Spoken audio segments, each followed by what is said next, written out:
então aí com o episódio 6 da história do automobilismo. Hoje contaremos a história da subida de montanha mais famosa do mundo, Pikes Peak Hill Clip.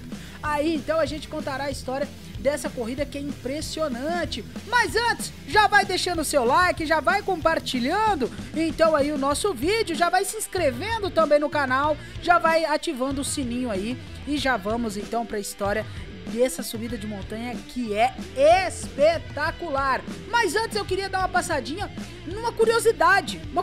Por que os carros que sobem Pikes Peak tem aquele aerofólio enorme e aquele spoiler dianteiro gigantesco? Simples, porque a diferença de pressão aerodinâmica é muito grande, da base da montanha até o topo. São 4.400 metros, então aí, acima do nível do mar. Só por isso você já deve imaginar que a pressão deve ser muito menor lá em cima. Então com isso os carros precisam daquelas asas gigantescas.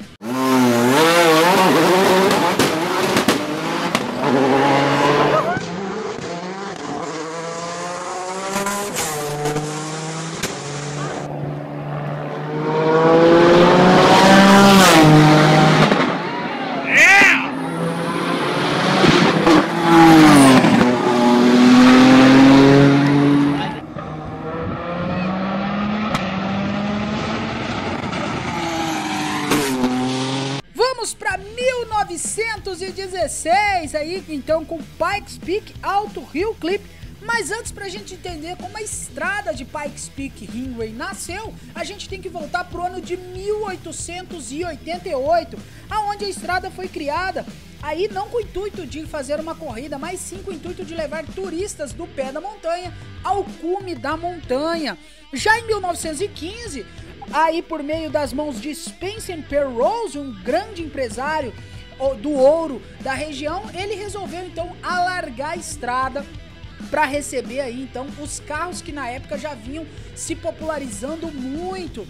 E ele vendo isso, ele resolveu em 1916 criar o primeiro Pikes Peak Alto Hill Clip, que aconteceu no dia 10/12 de 1916, com Ryan Lentz, um jovem de 22 anos de Washington, conduzindo aí um diminuto Romano Demon Special, a vitória de 20 minutos 55 segundos, e na divisão de motocicletas, que também já se tornava muito popular na época, com 19 de 29 participantes andando de motocicleta na subida de montanha. E aí essas motocicletas eram montadas pelo Excelsior e construídas por Ignaz Wischer. A pronúncia desse cidadão tá aparecendo aí, eu acho que tá errada, mas tá aparecendo na tela pra vocês. Então foi assim que a gente teve a primeira subida de montanha oficial de Pikes Peak em 1916, com o intuito de promover então maior turismo na região. O Spencer aí, ele cria então esse circuito de Pikes Peak e até hoje é muito popular, como a gente vai ver aí na história de Pikes Peak. Mas toda essa popularidade aí ficava presa nos Estados Unidos.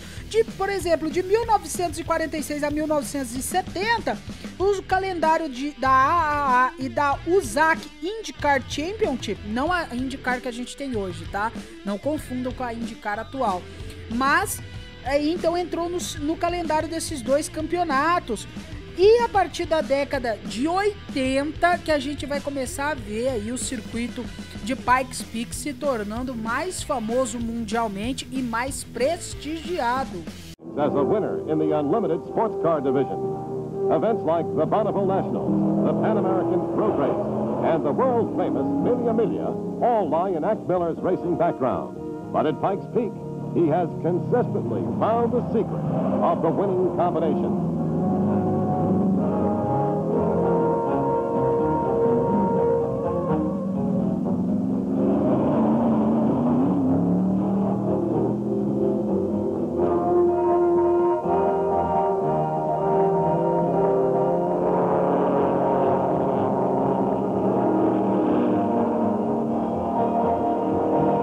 It's a new record.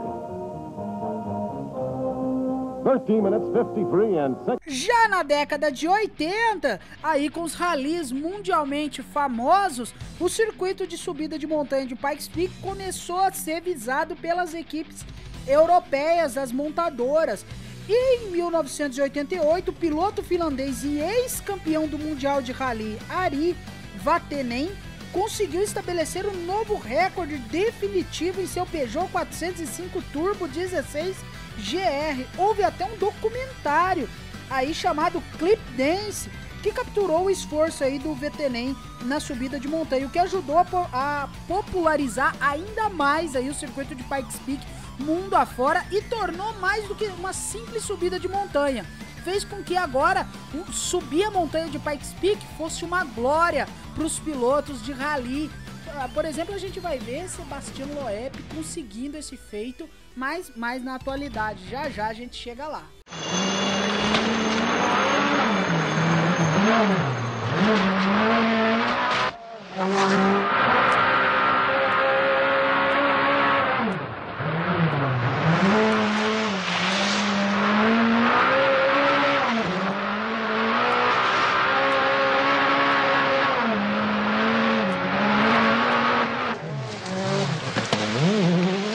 Agora vamos para a década de 90. Mas eu vou falar agora de um carro que eu tenho certeza que você aí do outro lado tava esperando. Quando é que ele vai falar dele? Quando é que ele vai falar dele? Quando é que ele vai falar dele?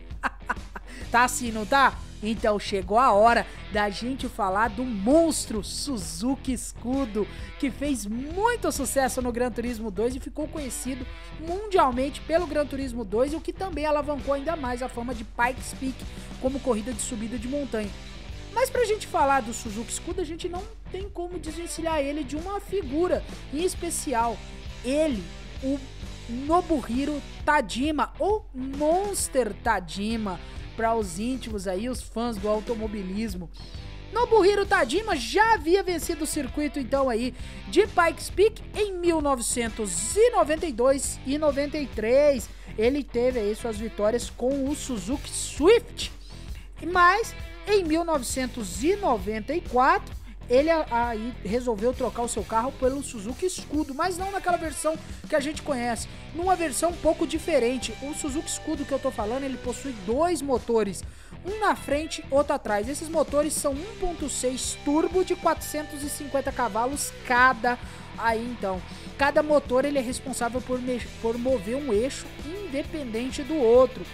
Mas ele não foi vencedor em 94. Quem foi vencedor em 94 foi Rod Miller com o Toyota e adversária da Suzuki nos 20 km da montanha, num tempo de 10 minutos, 4 segundos e 6 milésimos aí, que o Tajima só viria bater no ano de 2007, a bordo também de um Suzuki.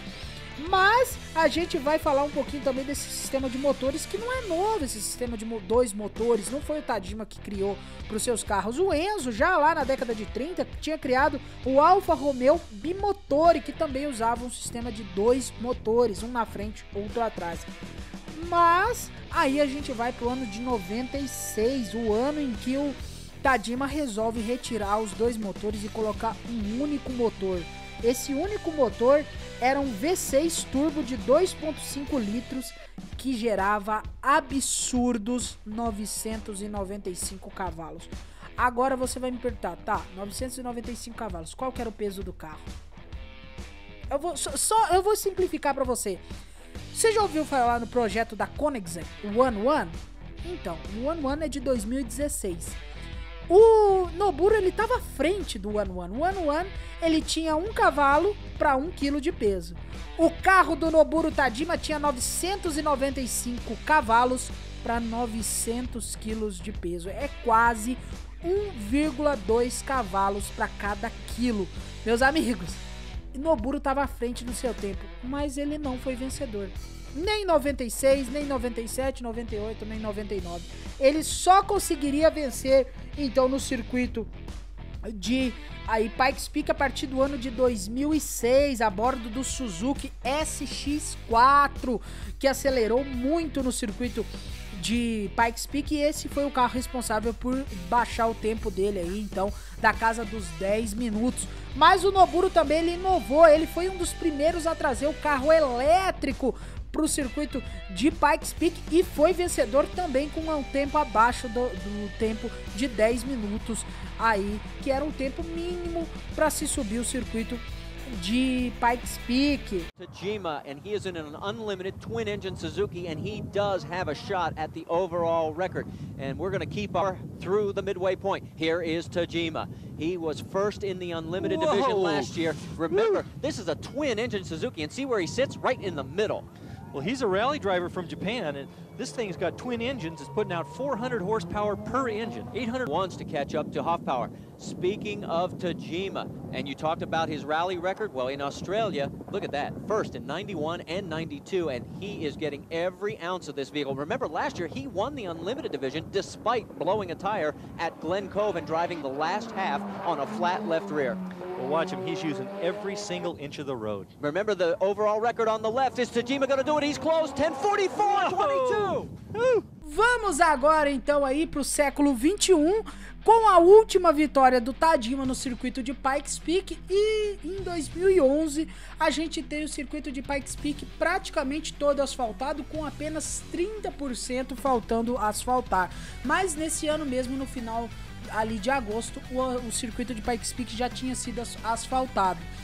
Mas no ano de 2013, o grande vencedor do WRC, Sebastian Loeb, pilotava aí o Peugeot 208 T16 Pikes Peak. Ele queria bater o recorde mundial de Pikes Peak, abaixando aí o tempo abaixo da casa dos 9 minutos. Ele conseguiu 8 minutos, 13 segundos, 878 milésimos. O Sebastian Loeb, ele sabia o que fazia atrás de um volante de um carro de rally, apesar de que um Pikes Peak hoje não é mais considerado um carro de rally. Na década de 90 até o início dos anos de 2010 era um carro de rally, mas hoje em dia já não é mais, é um carro especial aí de corrida. E a gente vai então conhecer agora um pouquinho do circuito de Pikes Peak, a sua extensão e algumas outras curiosidades.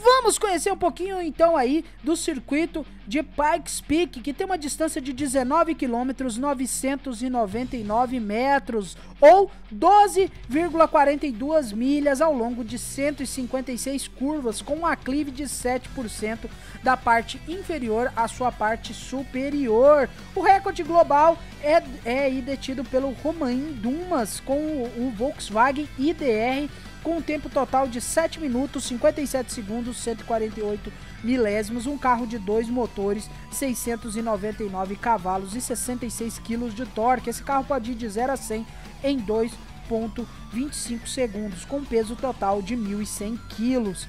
E com tudo isso, mesmo assim, é muito complicado acelerar no circuito de Pikes Peak, onde os pilotos andam no máximo que os seus carros entregam e no máximo que a sua pilotagem pode levá-los. Muitos dos carros que correm hoje lá não são mais considerados carros de rally, como era na década de 90 e 80, e sim carros protótipos, mais protótipos Pikes Peak. Por isso que a maioria desses carros levam a nomenclatura para Pikes Peak no final ali do seu nome. E também aí a gente tem medidas de segurança muito mais eficazes que previnem acidentes no circuito de Pikes Peak, onde os pilotos andam à beira de um penhasco, literalmente. Muito obrigado por nos assistir nessa história do automobilismo. Já vou pedindo novamente para você se inscrever no canal Garagem 96, deixar o seu like, ativar o sininho e compartilhar aí o nosso vídeo. Muito obrigado pela sua presença, valeu, falou e até mais!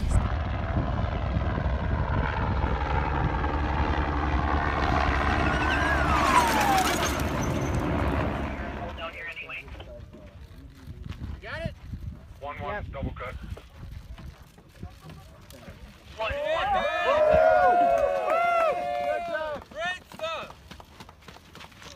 Circuito. E o recorde global aí da parte de baixo, velho. Da parte de baixo, mano.